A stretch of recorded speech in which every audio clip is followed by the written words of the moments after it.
Warmdown Pod with Jose and Saucy. The Warmdown Pod is brought to you by SW Strategies and Fight Zone and is recorded at 24A An Siang Road. Trigger warning. This recording may include harsh words, and we apologize in advance if you are offended. Hello, my friend Sasi. You're back with me again, and how crazy has it been? Yes, man. Another crazy week, another crazy episode. I'm still recovering from the last episode, but And I have to apologize to us for all the language we use, but basically, I think it's because football is a passion. For us. Yeah, we're passionate about it, and sometimes it gets the better of us. yeah, exactly. So yeah, but you know what? We're just speaking like fans, right? Yeah. We're speaking like true fans, and wait, but I see you're wearing a Fight Zone Warrior. what shirt is that? It's Fight Zone Warrior t-shirt. This is what we started this last year, where we started picking our Fight Zone Warrior every single month in the clubs, right? Somebody who comes in regularly for workouts, somebody who actually blasts it through. I think this month I saw one of the it was a lady. She recorded 21 workouts. Yeah, In the month. in a month. Yeah, so she really did come in and push it. And if you think about it, it's February, it's Chinese New Year month, and she actually did it. Yep. So February had 28 days. She did 21 workouts. All right, going back to it has to start with consistency, right? She was a person that when she came in the first time, it was a bit of a struggle. Every workout was tiring. And then she got to a stage where pushing herself to do 21 workouts, I think, is great. What she mentioned was that doing that Muay Thai, the martial art, plus getting a workout in, it has become therapy. And because we actually have movement incorporated into the workout, you are actually enjoying it at the beats to getting fit. Yeah. It's a Fight Zone Warrior system that we started, where we started picking a member each month from each club. Done very well so far, and I'm really proud of my t-shirt. The final station. Yeah. The final station is actually where I feel happiest. Why? My session is about to end. I just want to just let it all out. Just punch. And they let me freestyle it. This like The best thing about the 30 minutes, right? When you are literally struggling through at 15, 20 minutes, it's only another 10 minutes. yes. Yeah. So psychologically, it really helps that 30-minute system. Yeah. The other thing which I quite enjoyed, at Fight Zone was the trainers who usually know me know that I've gone for knee surgeries before, and if you tell them I don't want to do anything which kind of puts a lot of strain on my knee, and so every time I'm there, they would recognize that then you got to do alternative stuff. So because sometimes it is very It's very important that you have people on the floor that's able to progress and regress, right? That's able to, when we plan the workouts for Fight Zone, we make sure there's no two same days. Every workout is different, right? Yeah. So alternatively, the trainer has to recognize, this member, right? And you're always working with the trainer. Yeah. So this member, he needs help with that. So we switch this exercise to something similar, same benefits, right? Something else in the back. Yeah. So it's also I think you should tell our listeners how they can sign up for. So please come on to our website, fightzone.sg.com. Follow our socials, DM us anytime you want, right? DM us, we get back to you, or go into our website, choose which club you want, which club you're comfortable with. We will call you in for a complimentary trial. Yes, of course. And Yeah. just to remind our listeners that the Warmdown Pod is presented by SW Strategies and Fight Zone, yes.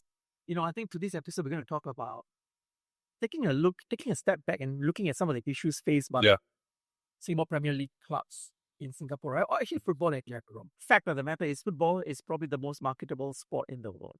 Right? Arguably the most marketable sport in the world. Yeah. You've got the World Cup, which is watched by more than 1 billion people around the world, right? But why is it in Singapore clubs are having problems raising money?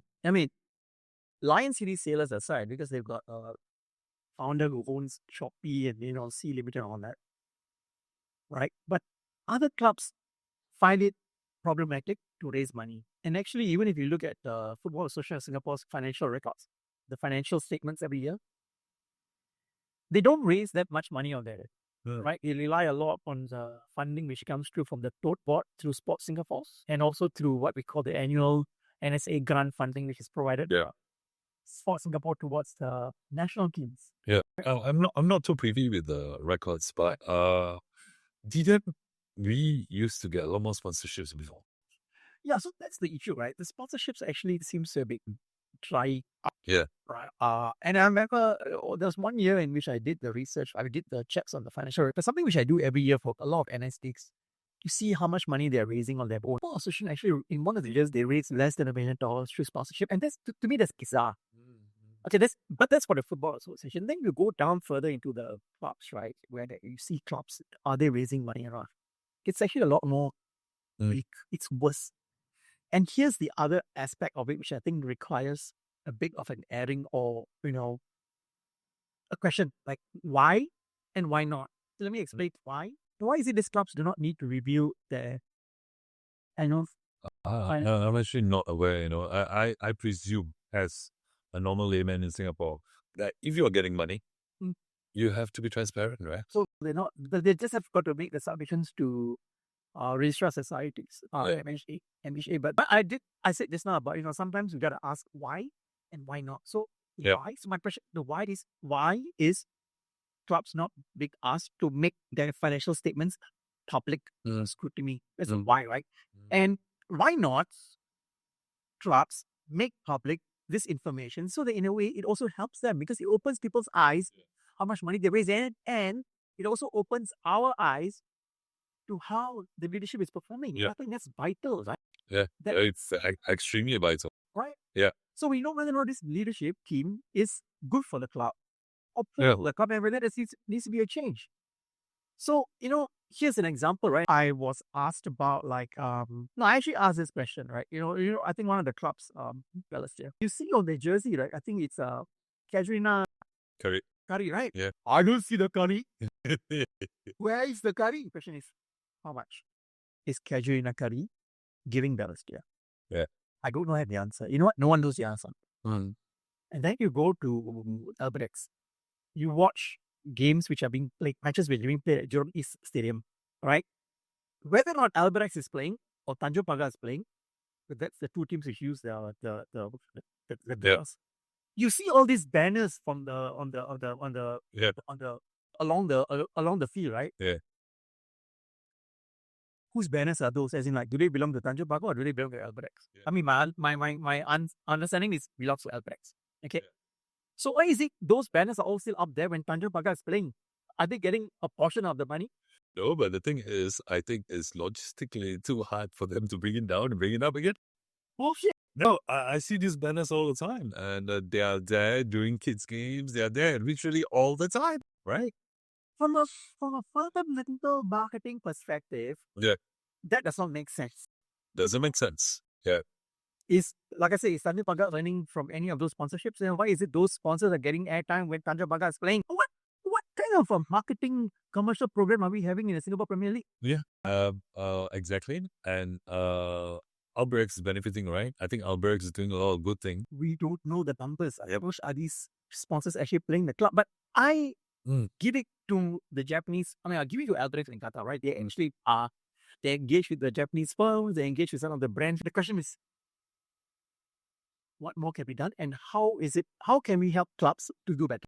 So I think that's a question, right? We need to put forward today so they know. I mean, some of the stuff we not even know how to raise money. You know why?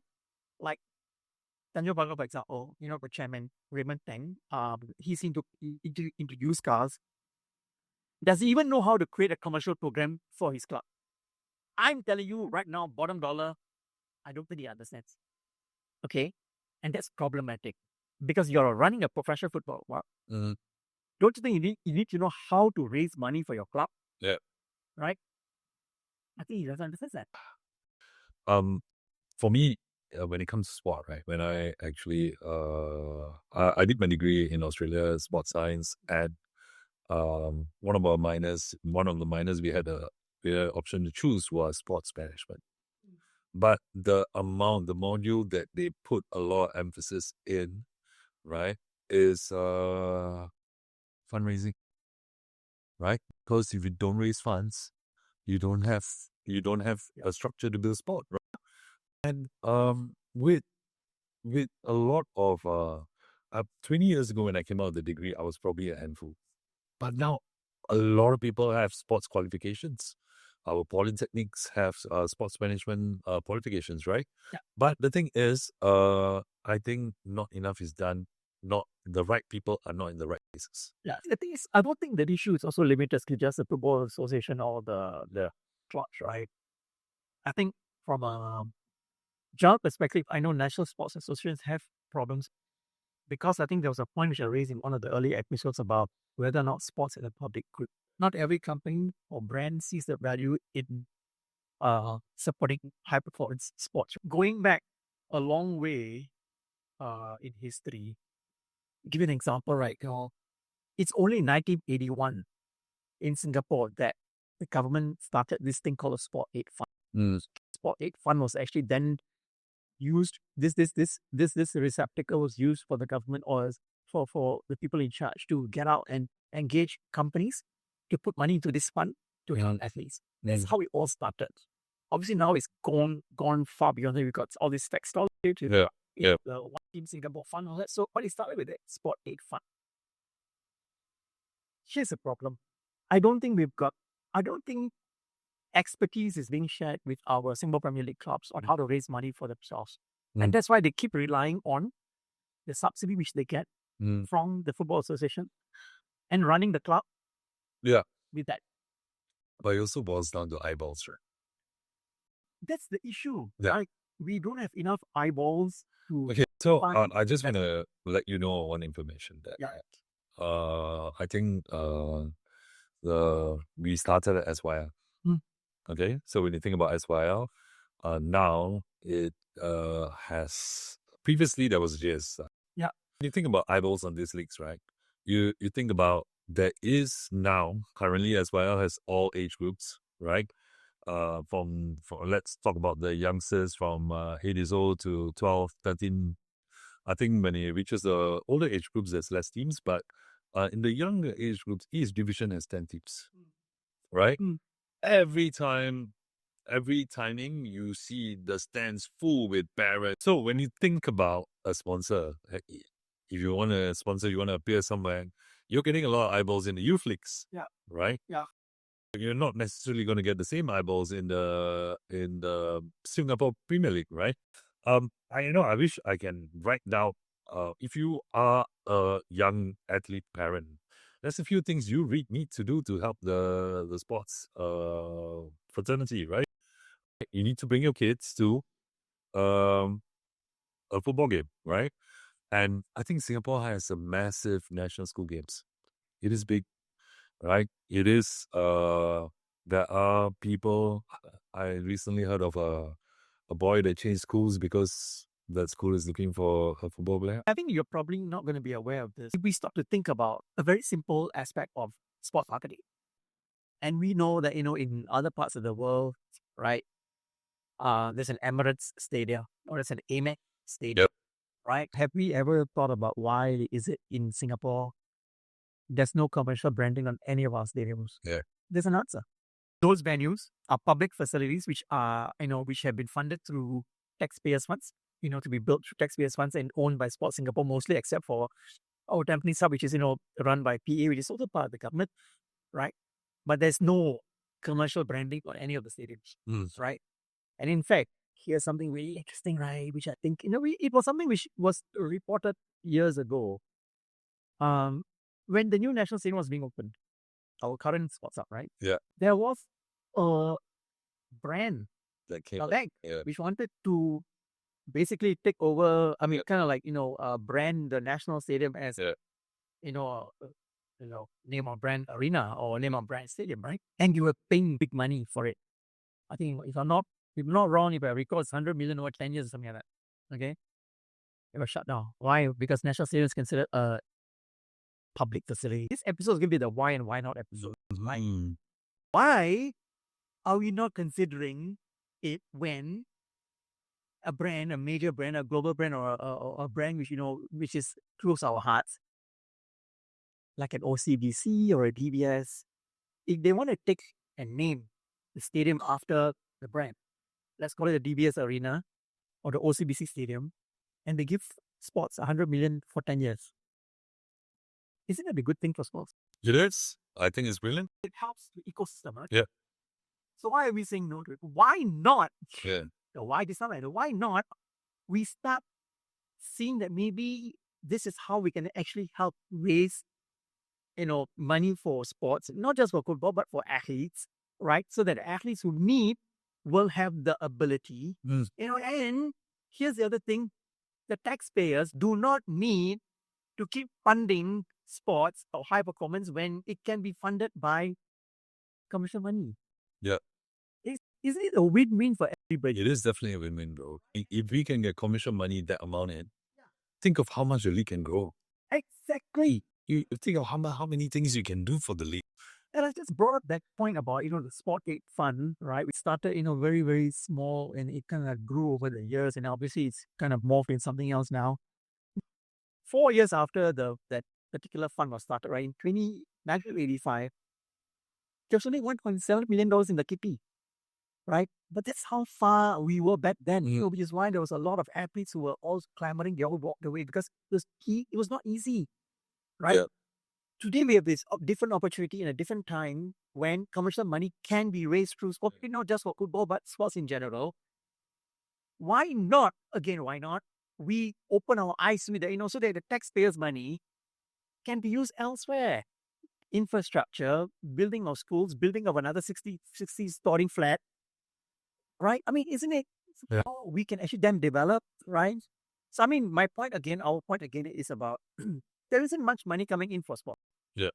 Through SPL for the clubs or through football or for any other NSAs for that matter. And I know NSAs always, National Sports Association, always looking for money. Yeah. We have an opportunity. We have got the facilities. We've got assets to be able to market. Mm. The people in charge need to be able to open their eyes to it. That's what I'm saying. I'm okay. We must apologize for the drilling sound because you know what? There's like a restaurant below our recording studio. Somebody's going through a restoration, and poor Lola closed down. Yeah. It was reported that Lola closed down, I know. Yeah. So anyways, Asis, what's happening for you the next week or so? What are you going to be up to? I'm gonna be. We have this new scheme that we're starting. That we're going down to. It's a pioneer scheme that we're starting out for a corporate wellness event. We're actually busy with that, and coming down to Fight Zone has a group. Might be hard, so we're taking it to them, right? Teaching them about fitness, and hopefully we get some community growing that. Right, so that's what's happening for me over the week. Okay, and Right. before we end off today, very quickly, what's that one tip? Was it one tip? At the end of the day, find something you love to do. If Go you for the last person. if you don't love to do it, if you're not enjoying it, if it's a chore, right? Then I listened to this fitness tip recently, 2 days ago on one of the athletes was saying that, your RPE, do something that adds up to 10 in 2 days, right? So if you do something intense the first day, right, you do level 2. If you do 8, you do 2. So it adds up to 10. What that means is you cannot outdo yourself, right? But movement is key, right? You got to get moving. I think one of the biggest mistakes people make now is, you don't get fit for a while, you're not fit, sedentary, you decided to start running. I'm going to run 5 kilometers in 35 minutes. It's not going to happen. You put a lot of stress on your joints, there is no movement, right? So at the end of the day, movement is, human bodies are made to move, right? So whether you're dancing to something, whether you're learning a new martial art, whether you're walking a dog, right? Movement has to be the key, right? To keeping your joints stable, keeping everything else stable. Yeah, that's good. And that's actually a very good tip, right? So I think we should go for a Young Lions game one day and basically start moving and scolding for those to say, if he doesn't win a match, right? Win a match on merit. Yeah, win a match on merit. All right, Sasi, it was great recording again, and No worries. today we actually went through a very important aspect of, kind of help clubs to think about how they need to raise money or even bring up some figures on how to raise money for sports in Singapore, right? I think it's just vital for us, and it's something which we do for passion. And to all our listeners, I don't know. I think it should be a very, very major topic that people talk about. I agree. And if you have any thoughts about this, write to us at hello@swstrategist.org, or just DM us, or you can write to Sasi directly, or even go to Mega Fight Zone outlet in Gida Amukio Velocity and look for him, and or they will see us at the Singapore-Bangladesh game. Yes, please come and say hi. Right? So Please come and say hi. tickets, so let's tell them we bought our tickets. Okay, so Very big emphasis on Mr. Jose, man. and thanks guys for listening, and have a great week ahead, and we will see you next week. See you next week. Warmdown Pod is brought to you by SW Strategies and Fight Zone. Tune in again next week for another episode.